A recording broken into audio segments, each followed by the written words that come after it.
जीवन में कई बार हम बड़ी बड़ी परेशानियों से यूं ही निकल जाते हैं, मानो कोई है जो हमारा साथ दे रहा है और उसी अदृश्य शक्ति को हम परमात्मा कहते हैं। इसलिए याद रखना, जब दुनिया आपका साथ छोड़ दे तब वो ईश्वर आपका हाथ थाम लेता है। आंखों में पड़ा हुआ तिनका, पैर में चुभा हुआ कांटा और रुई में दबी हुई आग इससे भी ज्यादा भयानक होता है किसी के दिल में छुपा हुआ कपट। खुद से बहस करोगे तो सारे सवालों के जवाब मिल जाएंगे। अगर दूसरों से बहस करोगे तो जिंदगी में और भी सवाल खड़े हो जाएंगे। आज के जमाने में हर चीज महंगी हो गई है, लेकिन एक इंसान ही है जो बहुत सस्ता हो गया है।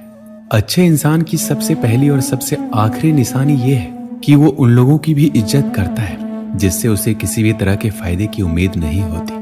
ना जाने कितनी अनकही बातें साथ ले जाएंगी। लोग झूठ कहते हैं कि खाली हाथ आए थे और खाली हाथ जाएंगे। सांसों का रुक जाना मरना नहीं है। वह हर व्यक्ति मरा हुआ है जो सही को सही और गलत को गलत बोलने का ताकत नहीं रखता। इंसान ज्यादा काम करने से सफल नहीं होता, बल्कि सही तरीके से काम करने से सफल होते हैं। क्रोध में जो छोड़ जाए वो वापस लौट कर आ सकता है, लेकिन मुस्कुराकर छोड़ जाने वाला कभी वापस नहीं आता। जब आपका वक्त खराब होता है तो लोग आपकी काबिलियत पर भी शक करने लगते हैं। किसी के साथ ज्यादा समय बिताने से आप उसकी आदतें अपनाने लगते हैं। इसलिए सोच समझकर लोगों के साथ समय बिताया करें। क्रोध के समय रुकना सीखें, गलती के समय झुकना सीखें। अगर दूसरों को दुखी देखकर आपको भी दुख होता है तो समझ लो भगवान ने तुम्हें इंसान बनाकर कोई गलती नहीं की है। अगर किसी की इज्जत नहीं करना चाहते तो मत करो, लेकिन चार लोगों में बैठकर कभी किसी की बेइज्जती मत करना। रिश्ते खून के नहीं होते, विश्वास के होते हैं। अगर विश्वास हो तो पराये भी अपने हो जाते हैं, और अगर विश्वास ना हो तो अपने भी पराये हो जाते हैं। पेड़ गिरने वाले फूलों के लिए परेशान नहीं होता, वो हमेशा नए नए फूलों को खिलाने में व्यस्त रहता है।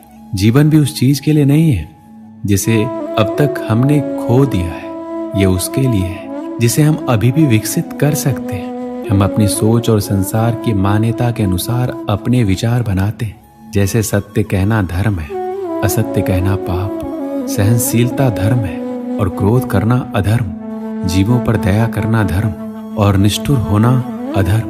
परंतु क्या यही सत्य है? क्या कभी कभी परिस्थितियां इन आवेशों को उल्टा नहीं कर देती?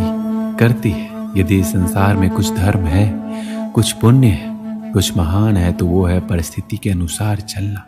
जटायु याद है, जिन्होंने रावण पर क्रोध किया था, उस पर आक्रमण किया था। उस समय जटायु का क्रोध पाप नहीं था, वो धर्म था।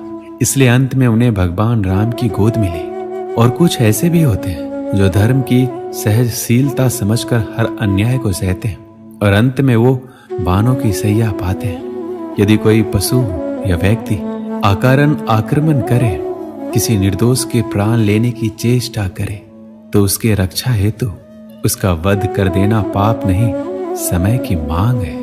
यदि किसी दुष्ट की सहायता करने से सामान्य मनुष्य को कष्ट पहुंचे, पीड़ा पहुंचे, तो उसे सहायता ना देना ही धर्म है। परंतु यदि क्रोध से कुछ शुभ हो तो क्रोध और दंड भी धर्म ही है। क्या आपको पता है कि संसार का सबसे बड़ा पाप क्या है? संसार का सबसे बड़ा पाप है किसी निर्बल को सताना, और संसार का सबसे दंड भी उस निर्बल के मुख से निकली हाय है। श्री कृष्ण कहते हैं, आपने लोहार को लोहा पिघलाते हुए तो अवश्य देखा होगा, और ये लोहा पिघलता है चमड़ी की बनी धौनकी से निकली हवा से। जरा आप सोचिए, एक मृत पशुओं की खाल से बनी धौनकी इतनी कठोर लोहे को भस्म कर सकती है। ठीक उसी प्रकार आप चाहे जितनी भी शक्तिशाली क्यों ना हो, यदि आपने किसी निर्दोष, किसी निर्बल को सताया, तो उसके मन से निकली हाय और उसका श्राप आपके जीवन को भस्म कर सकता है। लोग कहते हैं आप जिंदगी में कभी अकेले खुश नहीं रह सकते। ऐसा बिल्कुल नहीं है। सच तो ये है, जिंदगी में अकेलापन ही हमें जिंदगी जीने का सही मतलब सिखाता है। अकेलापन वो एहसास है जब आप सबसे अलग महसूस करते हैं। पर सबसे ज्यादा जरूरी है आप अपने आप को प्यार करें। जीवन में कुछ बनना है तो अपना स्वभाव जल की भांति बनाओ, जो प्यास भी बुझाता है और बाधाओं को लांघ कर अपना रास्ता भी स्वयं बनाता है। पत्थर की भांति ना बनो जो दूसरों का भी रास्ता रोक लेता है। जो झुक सकता है वह संसार को झुका सकता है। और करने वाले तो अधिकतर टूट जाते हैं। पता है इंसान की सबसे बड़ी कमजोरी क्या है? अपने आप की तुलना दूसरों से करना। हमेशा याद रखिए, सफलता कभी भी धन दौलत नहीं देखती, वो तो सिर्फ मेहनत देखती है। इंसानियत आदमी को इंसान बना देती है। समय तो तराजू है जो बुरे वक्त में अपनों का वजन बता देता है। खुद को ऐसा बनाओ कि जहां तुम हो तुम्हें सब प्यार करे, जहां से तुम चले जाओ तो तुम्हें सब याद करें, और जहां तुम पहुंचने वाले हो वहां सब तुम्हारा इंतजार करें। बुरा लग जाए ऐसा सच जरूर बोलो, मगर सच लगे ऐसा झूठ कभी मत बोलो। औरों के दम पर अगर उड़कर दिखाओगे तो अपने दम पर कुछ भी करने का हुनर भूल जाओगे। ये तो प्रेम की गैर मौजूदगी का नतीजा है। सिर्फ एक गलती की देरी है, फिर लोग भूल जाएंगे कि तुम कितने अच्छे थे। कभी ऐसा हुआ है, कोई मिला, प्यार हुआ, बात हुई, आदत हुई, लड़ाइयाँ हुई, बातें बंद हुई, वो छोड़ गया और हम टूट गए। लगन हर मुश्किल को आसान बना देती है। उम्मीद एक उपहार है। जब लोग आपसे कुछ उम्मीद करते हैं, इसका मतलब ये है कि आपने उन्हें आप पर विश्वास करने के कारण दिए। जो कुछ भी तुम्हारे भाग्य में लिखा है वह अवश्य ही उचित समय पर मिलेगा। तुम क्यों परेशान होते हो? जो भाग्य में नहीं है वो कभी नहीं मिलेगा। तुम व्यर्थ ही प्रयास कर रहे हो। जो मिला है उसे उचित तरीके से बिना फल की कामना किए करो, जन्म सफल होगा। जो भक्ति भाव से कर्म करता है, जन्म विशुद्ध आत्मा है। और जो अपने मन तथा इंद्रियों को वश में रखता है वो सभी को प्रिय होता है और सभी लोग उसे प्रिय होते हैं। परमात्मा के सिवाय कोई भी हमें सच्चा प्रेम नहीं कर सकता। बाकी सब रिश्ते केवल लेन देन पर निर्भर होते हैं। किसी के लिए समर्पण करना मुश्किल नहीं है, मुश्किल है उस व्यक्ति को ढूंढना जो आपके समर्पण का सम्मान कर सके। श्री कृष्ण कहते हैं, द्वंद्व दो मनुष्य के मध्य होता है, परंतु विजय सदैव एक ही मनुष्य को मिलती है। जबकि समान रूप से दोनों शक्तिशाली होते हैं और दोनों व्यक्ति समान ज्ञान प्राप्त कर सकते हैं, लेकिन सफलता एक ही को मिलती है। इसका कारण क्या है? मान लो दो प्रकार के लोहे होते हैं, एक ठंडा एक गर्म। कभी सोचा है, लोहकार लोहे को लोहे से ही काटता है, परंतु सदैव ठंडा लोहा ही गर्म लोहे को काट पाता है। और यही नीति मनुष्यों पर भी लागू होती है। जब युद्ध होता है तो जिसके मन में ईर्ष्या होती है, जलन होती है, आक्रोश होता है, वह गर्म लोहे के समान है। और जिनका मन शांत होता है, जिनका मन संयम से बंधा होता है, वह ठंड लोहे के समान है। और वही ईर्ष्या और द्वेष गर्म लोहे को काट सकता है। इसलिए यदि जीवन के संग्राम में विजय प्राप्त करनी है तो अपने मन को शांत रखिए। एक समय की बात है, एक छोटे से गांव में एक युवक रहता था जो तीर अंदाजी में निपुण बनने का सपना देखता था। हर दिन वह बगीचे में अपने छोटे से निशाने पर अभ्यास करता और तीर चलाता। कभी उसका तीर निशाने से चूक जाता तो कभी निशाने के पास भी नहीं पहुंचता।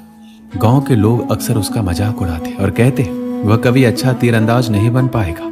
लेकिन वो युवक अपनी कोशिशों में कमी नहीं आने देता था।